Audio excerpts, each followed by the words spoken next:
My immediate reaction to Devin Haney's win against Abdullaev, 4th round TKO. Let's talk about it.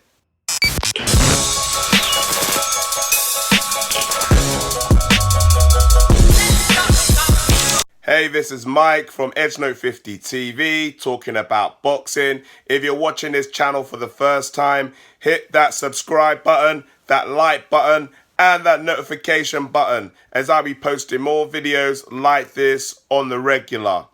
So I'm going to do a quick immediate reaction to the Haney versus Abdullaev fight because I'm tired, stayed up all night to watch this fight, and it was worth it. The Dream, Devin Haney, displayed excellent talents. Don't get me wrong, Abdullaev didn't show much determination, or maybe he's not good enough to show what needs to be done. Devin Haney, the jab. It was all about the jab in the whole fight. He just dominated with the jab. Abdullaev didn't have no answer to it. The jab was the king. The jab ruled the roost. You rule the world with the jab, and that's what Devin Haney did. His movement was good. Abdullaev did try to come in with flurries when he could, but Devin Haney saw it coming and moved out the way. So can you say this is Devin Haney's best performance? Well, it's difficult to say. I'd say this is a very, very good opponent. However, Abdullaev is not really a known opponent. So the only way we can compare it is if, let's say, Abdullaev faces a Luke Campbell and see how he does against Luke Campbell.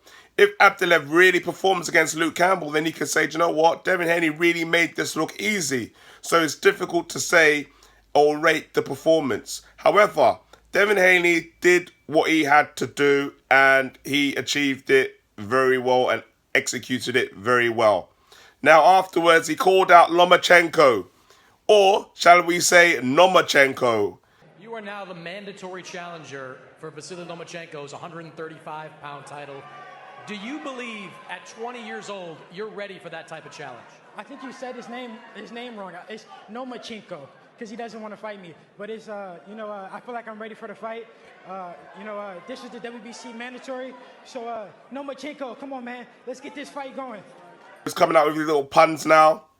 He wants Lomachenko next, no doubt about it. Do I think he's ready for Lomachenko? Well, there's only one way to find out, isn't it? I don't believe that Lomachenko is going to get into the ring of Devin Haney. I believe he's going to unify and then he's going to drop the belts and drop down to 130. That's what I think is going to happen. Because when you think about it, it's like, if you're in Lomachenko's position, what are you going to do? You're going to go and fight a beast like Devin Haney, or you're going to go and fight someone who's easier, Comley or Teofimo Lopez, and try to unify for the belt and then move down. So if I was in Lomachenko's shoes, I would go for the Teofimo Lopez or Comley route and for the IBF rather than going down the Devin Haney route. If Lomachenko faces Devin Haney, I will give him high ratings because nobody wants to fight Devin Haney because he's a monster.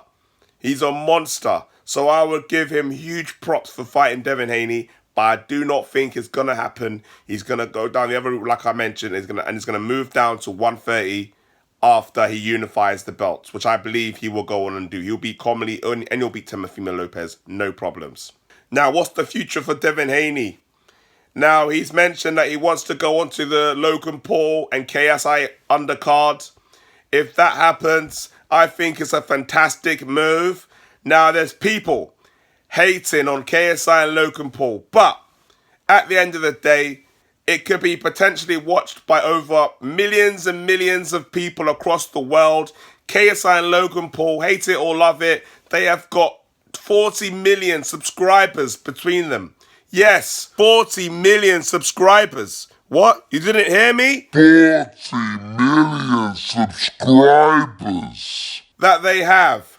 That's a potential huge audience. And if Eddie Hearn does his marketing and promotion very, very well, does cross-marketing, do a few segments with KSI, with Devin Haney, with Nikita Ababi. I want Nikita Ababi on there as well. Some people might not know Nikita Ababi. He's a Logan Paul lookalike. I can think of 10 segments that'll be very funny with a Nikita Barbie in there. Put him in there. Billy Joe, Devin Haney. This will be an excellent card. I would want to watch it. So I think this is a smart move if Devin Haney goes to do that. And I would watch it definitely.